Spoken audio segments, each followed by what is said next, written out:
Hello, everyone. Let's see. Hello, everyone, and welcome to our webinar. So we have a couple of people already. So I think we can start.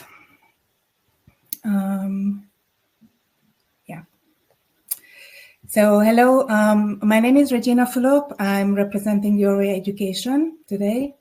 And I have here, Britta Brandt from Global Knowledge. Hi, Britta. Hello, and also, nice to meet you. Also, Andreu Berenger, who is a student in ICAST, in a Danish school. Hello. Andreu. And before we jump into the presentation of our program, our IB program in Denmark, I wanted to say a couple of words about Yourway Education, and then I give the word to Britta, who is going to talk a little bit about the program from the Danish side, and then Andreu will just jump in with some stories and experiences, photos maybe, and you can ask him questions as well. So we decided to do this presentation in English primarily. If during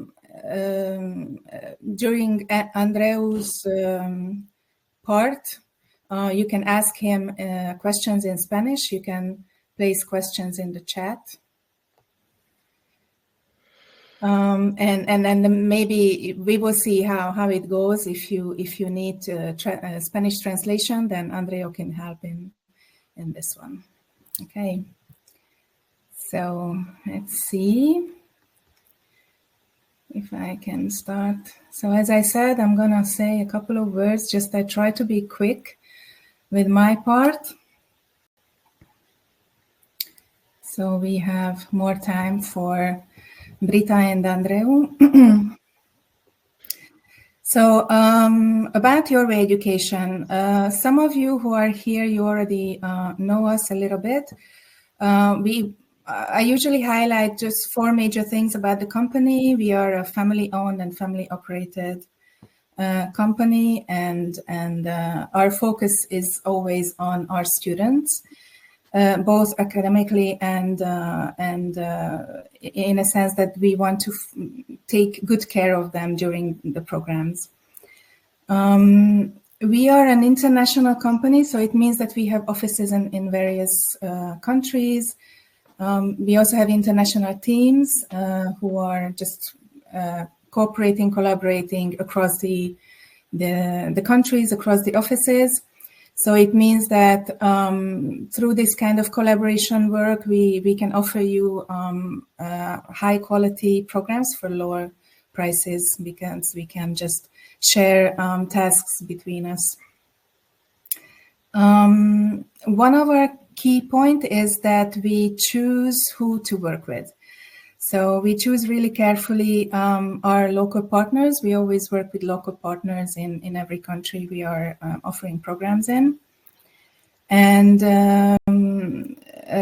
we always try to intend to pick the right and the best quality local providers and schools. And this is why we have, and this is how we have Britta and Global Knowledge in the picture for Denmark. So in this country, we work with them. And we only offer high school programs. So our age group is between 13 to 18, usually. We have several countries in our offer. I think more than 20 countries that you can choose from. We offer programs in private and public schools as well, and both in boarding schools and host families.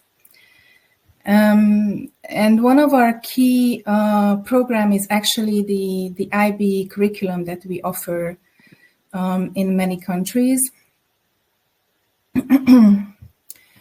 And this is also what we are going to talk about, and Britta will say a couple of words about this curriculum later on.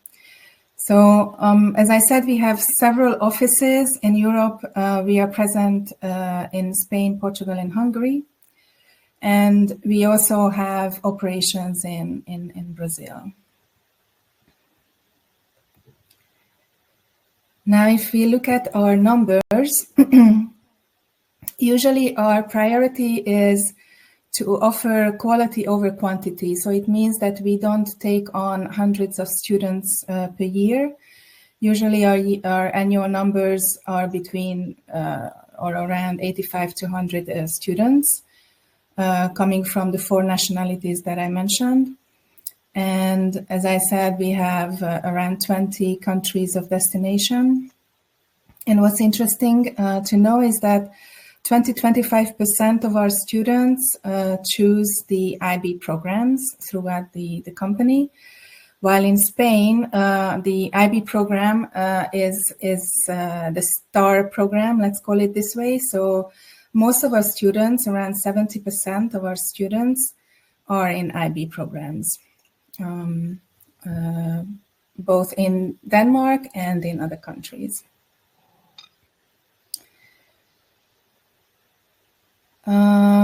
So let's see why Denmark is, or why this program, IB diploma program in Denmark, is so attractive.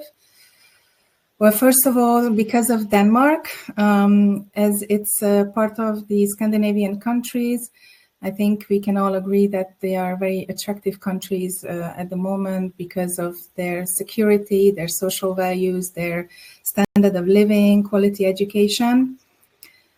So this is one attractive point. Another one is because students can live in boarding schools together with local and international students. So they can meet Danish students as well, as much as other students from other countries. And maybe Andreu can say later on a couple of words how this experience goes. And lastly, that I want to highlight is the price. This is a very affordable program compared to other countries for the IB curriculum. Actually, I think within all the countries and in Europe, this is the best price per value program. So it's also an attractive point for the families.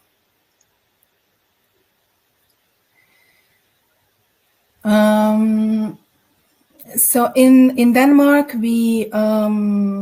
we are paired up with Global Knowlex, represented by Britta today. We offer our services. Actually, we divide our services between each other, and we provide services mostly in the home country. So in this case, Spain, and Britta and Noble Knowledge provide services to the students in Denmark. So this is how we divide our activities between each other. And in the next slide, I also just put and mentioned a couple of activities that we take on. So in the green part, you see Yourway Education. In the white part, it's Global Knowledge's services. So Yourway Education mainly deals with the application process. So everything before the program, including orientation, personalization of the programs. We offer English tests. We help and manage the application to the schools. We also offer convalidation services. And of course, during the program, we are in contact with the families and support them in any way possible. And as I said, there's much more behind it. But if you get in touch with us, then you will know more about us. In terms of Global Knowledge services, they mainly focus on the support services of the students during the program itself. And they also have during the application process in orientation to choose the schools, provide information about the country and student life in Denmark, all kinds of administrative tasks they offer assistance with, and during the program organize all kinds of programs, events and activities, and much, much more that Britta will mention maybe later on in her presentation. And finally, before I give the word to Britta, it's just one slide about, for those who are new to this, new to our program, how to apply to the program. So we ask you to contact us first, Yourway Education. You can contact through the web page, the email and telephone number. And we organize first, usually an orientation meeting with us, Yourway Education and students and parents. And then if we agree on which program to go for, and if it's Denmark, then we move on to an internal student interview and question and answers session for the parents, which is organized by Britta and Global Knowlex. One point that I want to mention is that next week, Yourway is going to visit Denmark, all the IB schools that we work with in Denmark. And in case you have any questions that you particularly want to know, then you can just put it in the chat so we can directly ask the schools about these questions.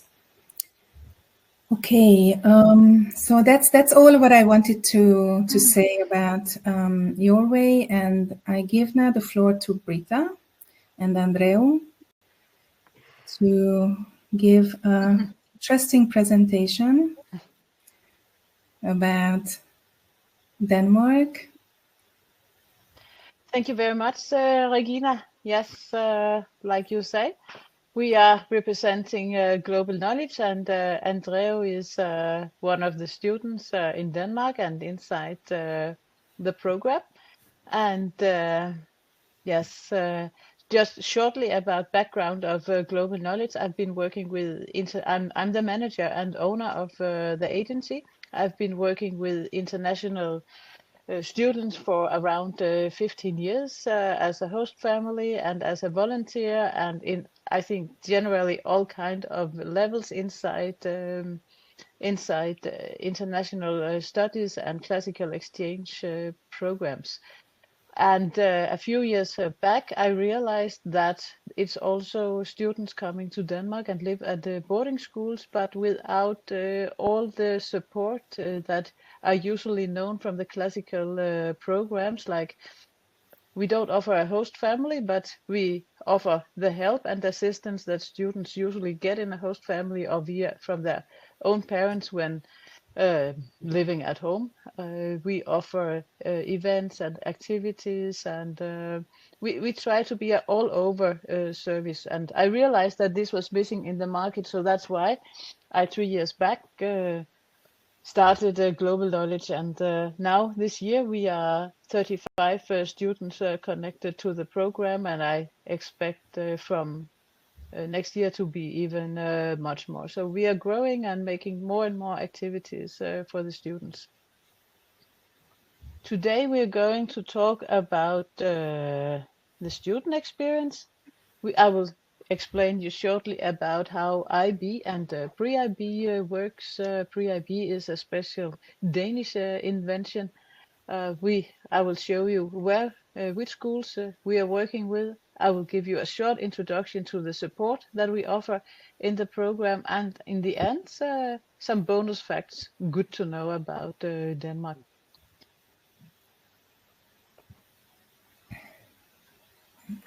And yes, let's jump into it, Andrea. actually probably much more interesting to hear the things from your point. So please introduce yourself and maybe shortly explain why you took the decision to study in Denmark. Okay, I'm Andreu Berenguer Cano, as we said. I'm Spanish from Alicante. I just turned 17 and I study IB in ECAS, Denmark. And just as a general thing, I decided to come to Denmark and study IB here instead of graduating in Spain, just because of the living experience, living alone at the dorms with your friends, international people around all the time. This thing about living in a new culture, different as the one I've been used to for my whole life. And also the thing about having an IB education and being able to have all of these other things I've just considered made it a good option for me. So you found a lot of friends in the dorm, and some of your Yep. dreams came through about internationalization. Yep. Yes, great. Let's move on to the student experience about studying, because I always say it's a different experience, but actually I don't know because I never studied in other countries or in Spain. But could you tell our audience a bit about the teaching style in Denmark? How is it different from what you're used to, or how is it working here? Yep. So teaching style, it also depends on your teaching background back in Spain, but it's generally known that sometimes in these studying methods of memorizing and all of that, it's known to be quite a thing in Spain. But in Denmark, what really surprised me was this type of active learning. We debate a lot in lessons. We do a lot of discussions between teachers and students. Group work, that's a big thing too. At the beginning, it's a little annoying, but then you see it really helps. But yeah, it's a different teaching style. Yes, that's true. I think this part that you can have a discussion with the teacher, and the teacher is not necessarily right, but more comes up with his point, like to put out a discussion in the room. It's a strong thing here. Yep. Then we have digital access, like digital education, but we have a system called Lectio. Could you tell a bit about how that works? Yeah, so everything school related is based in this app website called Lectio. We have it all around Denmark. Every single school has their own Lectio. All our grades are posted there. There's a separate space for messages and emails for your teachers, your timetable, your daily timetable, your homework, the absence control, everything is inside this app. And does the parents have access to the lecture? No, the primary thing is that you get your password, your username, and you have it. Then it's up to you if you want to share your username and password with your parents. Exactly, because at one point is also that you are treated like a young adult, which means that you should be responsible for your own things. How about the teacher relation? So there's a different thing here in Spain. I was used to calling my teachers by their surname or Mr., Miss, something like that. Here we just call them by their first name. The first day we get to know them, they tell us all about their family, how many kids they have, their age, which was a little surprising. And also a thing to point out is that we may have private meetings with them in school whenever we want. So that also makes the teacher-student relationship quite close, which I like, as it helps in my studying. So when you meet him in the shop in the afternoon, you would say hello to him, and if he's with his kids, you would also chat a bit with the kids. It would not feel strange or awkward in any way. No, and it isn't the first time I found some teachers in the supermarket or in another city center. Yeah. So they are just normal people behind the role of being a teacher. Yeah. Can you explain about, we have this mantra in Denmark called freedom under responsibility. Can you explain a bit about what this means? Yep. So this section is pretty long. I would say Danish culture is based on trust. So, for example, in the case of the schools, school is open. You can go in, out whenever you want. It's up to you. It's up to the student to come in on time. It's up to the student to give in assignments on time. But don't think you can just run away with not coming to class whenever you want or just giving in your assignments 1 week later, because all of this is registered in the absence section in your lecture app. And absence is a pretty strict thing in school. That's about the school, so it's there's a lot of freedom with that, but you've got to be responsible to keep your absence down and keep your studies in track. And now talking about your life here, so curfew in dorms and everything, there's total freedom. There's no time you've got to be back or anything. You've just got to be responsible to have your sleep hours to go to school the next day, and that's it. Basically no restrictions, basically. Yeah. That's true. Maybe you could add already now a few more points about living at the dorm and how it works. So at least in my town, we have two types of dorms: one for sports students and one for normal students who don't do sports. The dorms, the thing is, we all go to the same school. We all go to classes together. We live and then we all go back. We have our own rooms. Sometimes it's double rooms. Sometimes it's single rooms. We all go back. We have dinner together. It's a communal-based living experience. And in the college where you live, there are also some adult supervision and there's some adults you can reach out to or call if there is a problem. Yeah, anything. Of course. There's also there's always a contact number. Yeah. Anyone who would like to add any questions about this point about the student experience, you feel free to add now or put it in the chat and we will answer.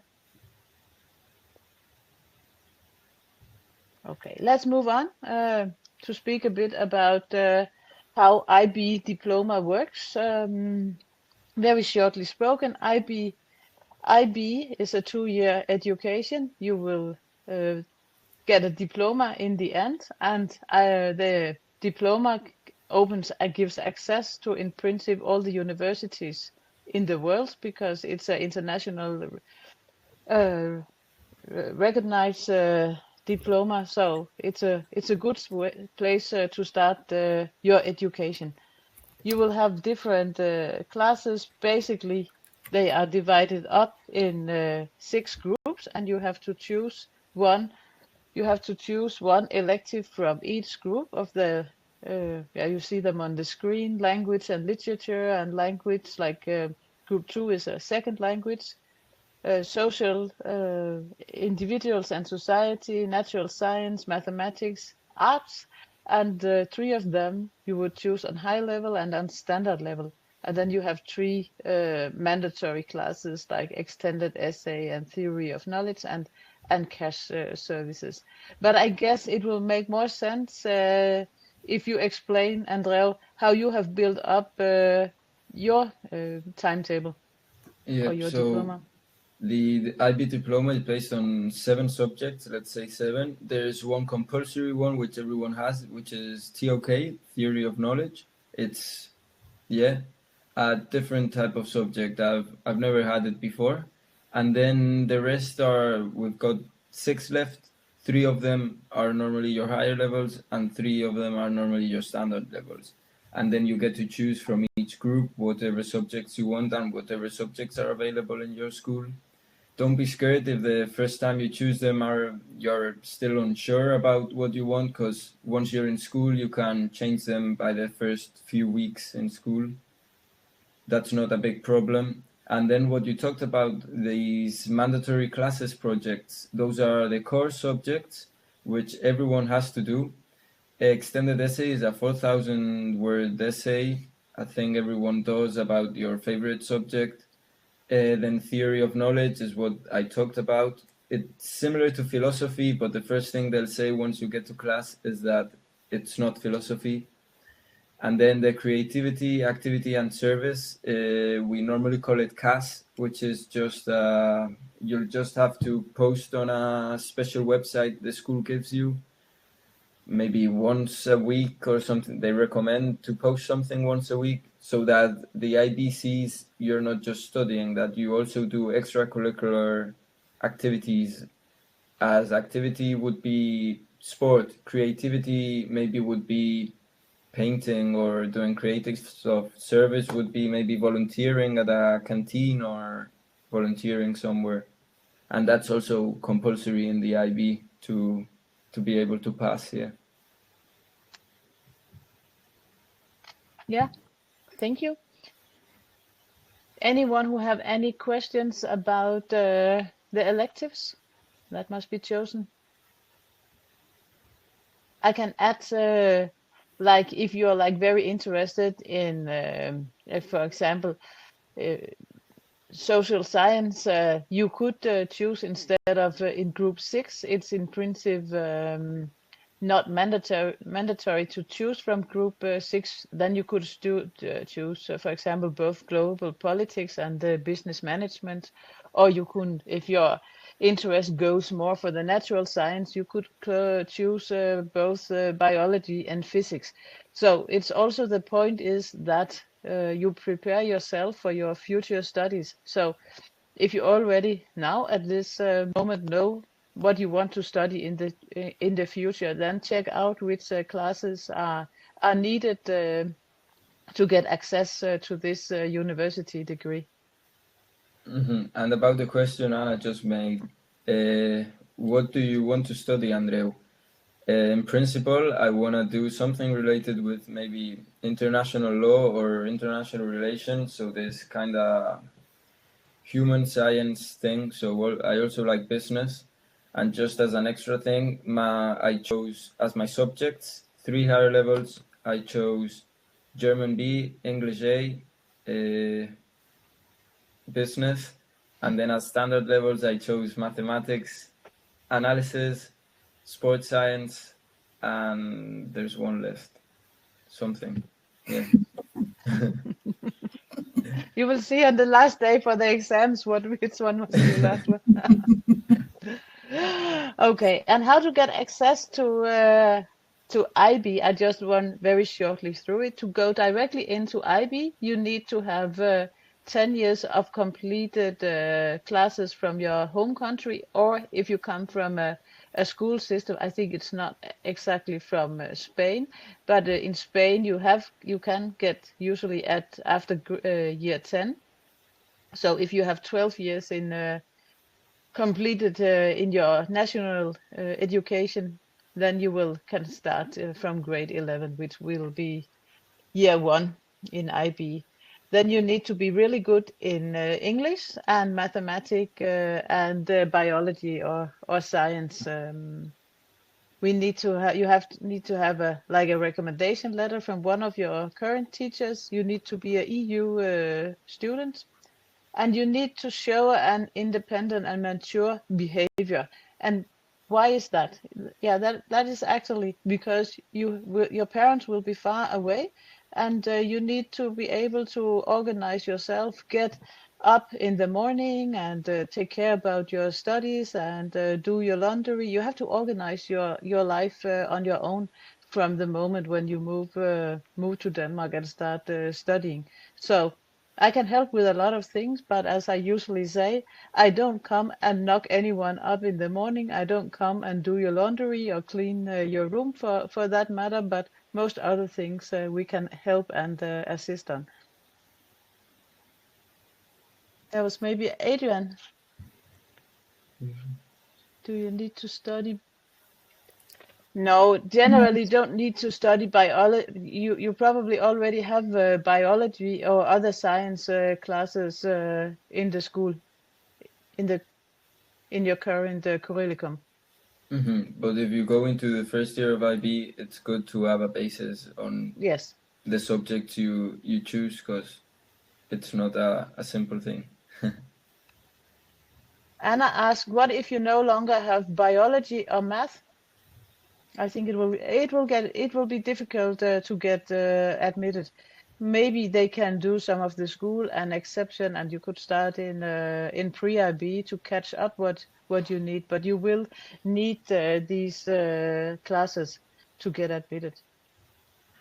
Yeah, but it also depending on the school you'll ask on your whenever you get admitted. For example, I didn't do history for the past 2 years, and I chose it in IB. It was a little hard to get used to at the beginning, but sometimes you get to do things if you haven't done them for the past year. But especially biology, mathematics, and English, the schools are always very strict on the grades here. But we can always try and ask, but I cannot guarantee anything.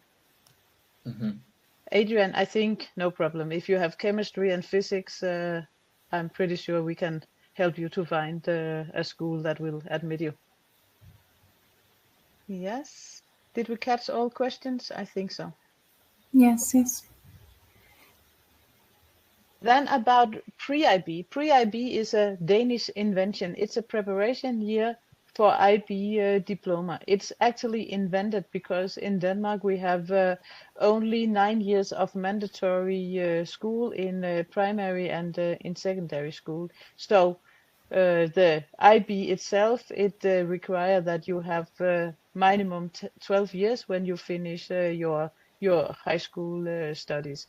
The second point is in the Danish high school system, it's a 3-year study. So to balance IB, to make it with the same years, the Danish educational ministry has developed pre-IB, which in my opinion is actually a really good year, because you get used to study in English. The level is not that high.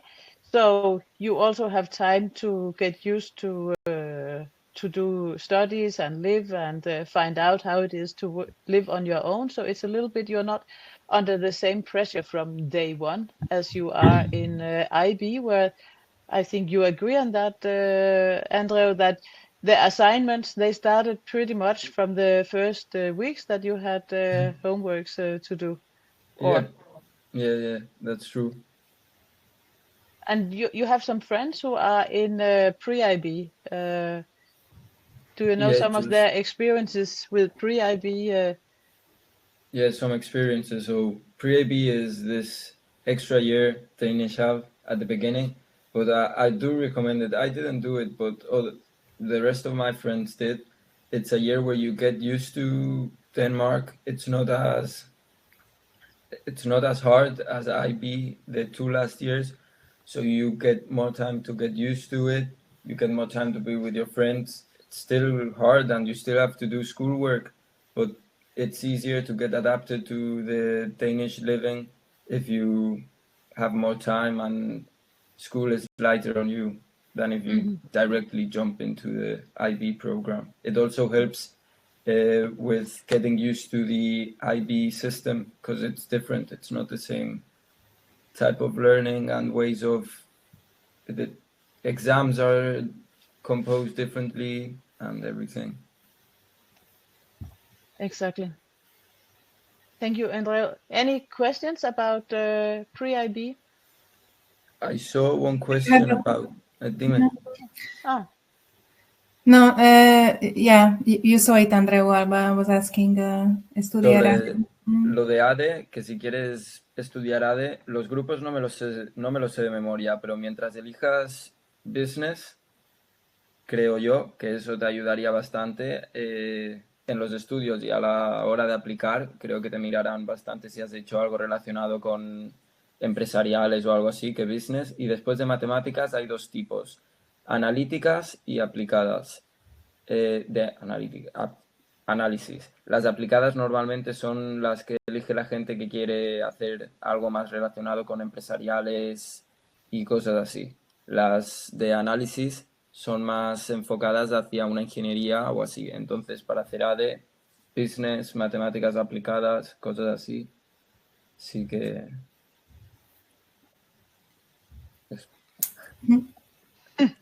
Okay, thank you. Okay. Can I move on, or any other questions about pre-IB or IB for that matter? Perfecto. Gracias. I understand that. Okay. Then we have a special offer for students who are especially interested in doing sports at a high level at the same time as doing studies. Do we have any sports student with us today? Otherwise, you was actually starting in the IB sport program, so you could also explain how it works. Yeah, so I'm still a sports student. I don't race this year anymore because of I need to concentrate on my exams. But yeah, it's a different way of not studying because you still have the same lessons, but you've got some certain special things that are different from the rest of the students. So normally you have morning trainings with that means that you don't have the first module lesson, you start at second module, but you've got to go to training in the morning. Sometimes you've got trainings in the afternoons. And if you're a sports student, sometimes if you get too overwhelmed due to too much training and maybe competitions and assignments, you can always get some help from school for some extension in deadlines or some help from their sports coordinators and things like that. But yeah, it's pretty adapted for sports students, and especially for those sports that I see on the PowerPoint. Yes, it's also because it's offered in ICAST, this special Yeah. program where you also study, and these are the main sports that they offer. If someone have another sport, we can try to check it out if it's possible. But in general, I would say these are the main sports. But really a good idea because you can be at this moment very focused on your sport, and you can do professional, but when you come to the age of 30, 35 years, maybe 40 in your best case, then you would need to have some basic education. And this is a strong value in Denmark, and especially in ICAST, we focus a lot on sport. And just to add something to that is that if you are just scared that you won't be able to do sports for the rest of the year or something like that, or for 2 straight years, you can always, at least in ECAST, if you're a sports student, you can, whenever you get overwhelmed or you say it's enough with the sports, you can always bring it down and be a normal student. Yes, correct. It's always possible to make a new agreement and find another way to do things if it not exactly works out. Then I want to talk a little bit about where we have the high schools that we work with, because some people are a bit surprised that we don't have schools in Copenhagen area. We are having our office in ICAST. It's number 1. Of course, and then we have 5 other schools around in Denmark that we work with. These schools are placed where they are because it's very international areas where we have a lot of international labor. The high schools are not, they are public schools. They are not offering the IB program, sorry to say, but they are not offered to attract international students. In principle, they have not that much out of it because the tuition fee is free in Denmark. It's free to study, so they have other reasons to do it. When we have to attract international labor, and you could think about yourself if you should move to another country, for example, to Denmark to work, one of your first questions would be, where can my children study? So they are built there and offered there for expat families. Then there are also international families or Danish students who are interested in taking the education, taking an international education to prepare themselves for future studies abroad. And because of that, there are boarding schools also offered at these schools, which we've also find very attractive. I have worked in the past with host families, and in my understanding, host families and IB studies does not go very well along, because a host family would expect the student to be a part of the family. But honestly speaking, most students does not really have time for that. You have the studies, and you have an international friend group, and in the end, you will have often will have conflict with the host families because you don't have the time expected to stay with them. Then it's generally not a problem to that the schools are placed where they are. We have good infrastructure. We have highways across most of the country. We have public transportation, and you could go from Ikast, where we live, till Copenhagen in around 3.5 hour by train or by bus. So it's possible to get around.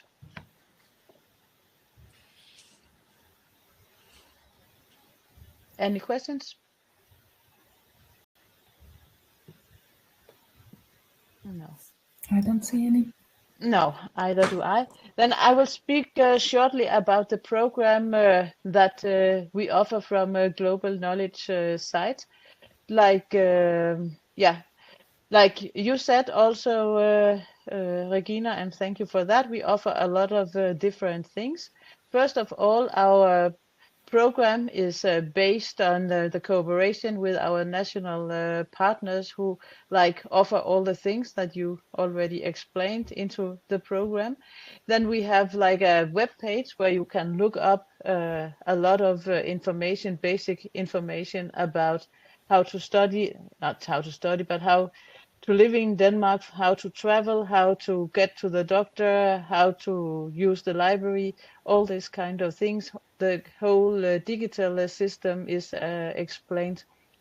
We have an online community that we are working for to offer to the students, so that students can find each other across the country. And then our support is offered in 4 main groups. First of all, the main thing is, of course, to find the right high school, to choose a school who offer the electives that you need for your future university studies. So from our point of view, it's not that much to look at the school. Does it have nice buildings? Is it situated in a nice area? From our point of view, and this is the advice that we will give, we will look into and ask which classes do you need, because not all schools have the same offer for electives. Then when you are here, we help you to get your EU residence and a Danish ID number. Everything almost is, a lot of things are digital working. You get all your information digital in an electronic mailbox. So this is one of our main focuses in the beginning, that you get access to that, so that you can also buy. In principle, you need a digital ID to buy train tickets and to book an appointment at the doctor. So this part is really important to get registered as soon as possible.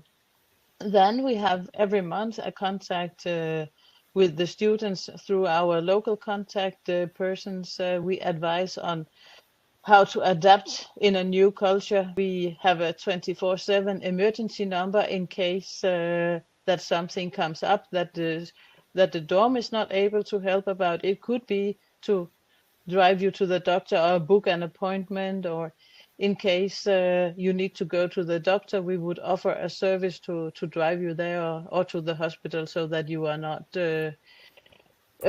will be alone. And then we have different events and activities.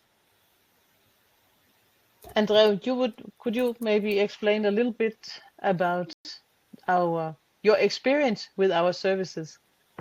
Yep, so my experience, which has been quite extensive too, it's been just simple things like at the beginning of every year we have a camp. Until now we've had, and where we get to know everyone from GKX goes to the same camp, so we get to know people, international people from your same country all around Denmark, and from other countries that live all around Denmark. So that's a pretty good mix of new people. We also get other types of services. For example, I broke my arm at the beginning of the first year. I got taken to the doctor every time I had an appointment and everything. And we also can get to meet up with our contact persons in our towns whenever we want to for different things. And yeah, something else, Britta? No, I think it concludes pretty well. Any questions about this service? Otherwise, Regina can send you more detailed information about it, or we can speak about this part also later. But in the conclusion, like I said, we try to offer everything that parents would do for their teenagers if they were more close, because we know and understand that it's hard to be away, both for the students but also for the parents. So in that way, we also pretty often have like email correspondence direct with parents. Of course, Yourway is there to support you on the family side, but in general, when it comes to emergencies and things to sort out, we try to do it like more directly, because we also want you to be informed as soon as possible, and just to put the question. So our telephone is open, and you can call for us directly also as soon as your teenager is in Denmark and has arrived, if something comes up. Then a few facts in the end, just before closing this presentation, a few bonus facts about Denmark. We are said to be one of the happiest countries in the world. I don't know if it's really true. I don't know, Andre, if you really explored Danish people walking around with a big smile on their face. I guess it's not really to be understood like this, but actually it's more like we have a strong welfare system. We pay a lot of tax. And because of this high tax level, we have free education, we have free healthcare, we have a lot of things that we don't have road taxes. I mean, it's pretty easy in that way to live here. It's pretty. We have a strong trust between each other.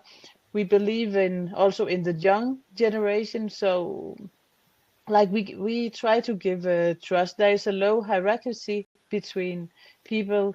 If you come to a meeting, it doesn't pretty much matter if you are a bank director or you are a retired person or someone who did not have a high education. If you meet in other social rings, you will not speak that much about what you're doing because it's not that important.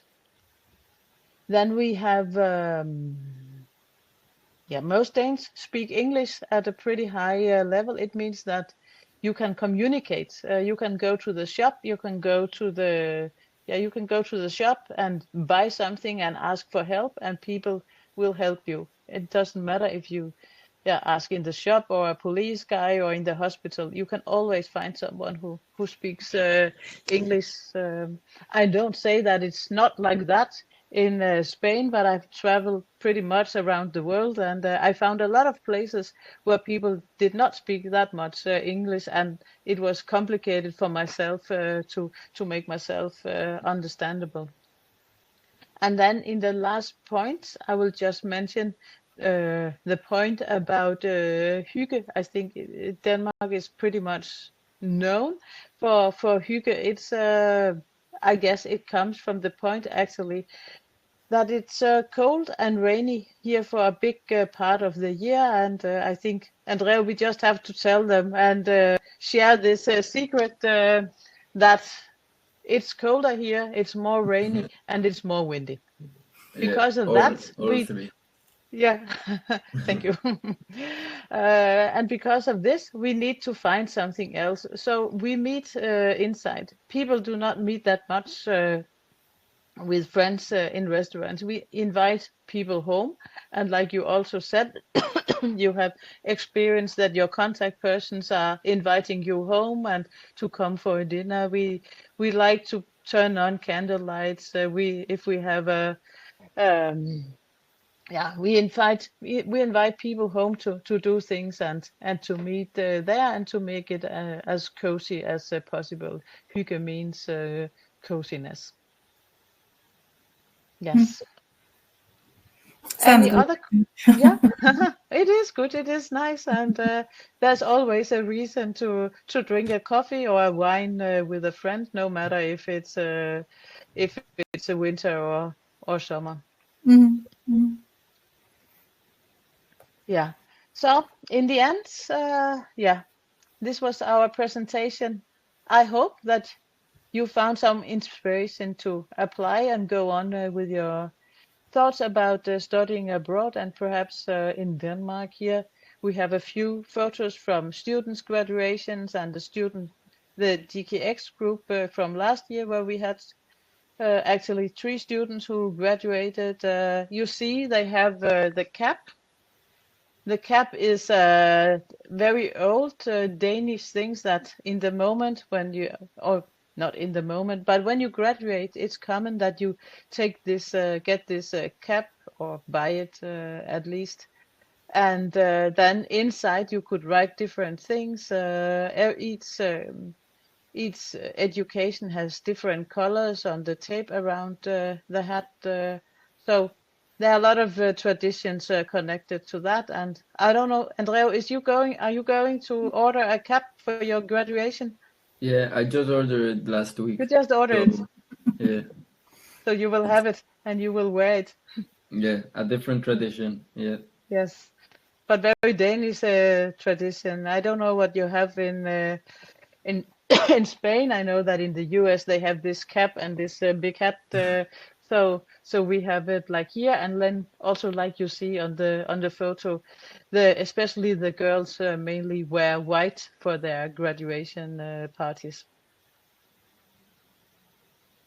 Yes. Yes. Thank you for listening. If any questions, feel free to ask.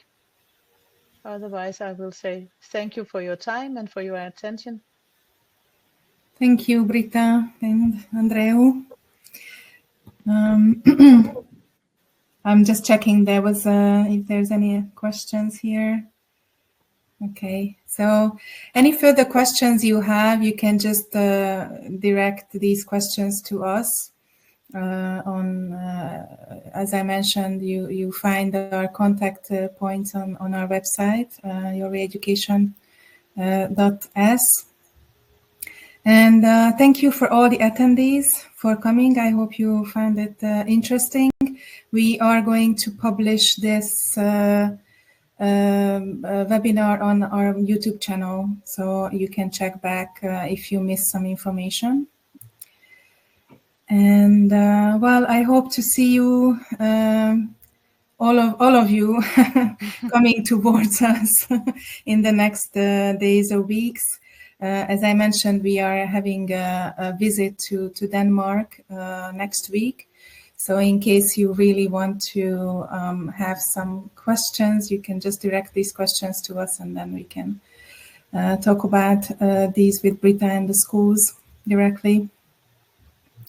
Okay, so I think we went on a little bit more than we expected, but that's fine. And I hope to see you soon as well, Andreu and Brita. And thank you for your information and stories. All right. So Okay. bye, everyone. Bye. Bye, everyone. Bye.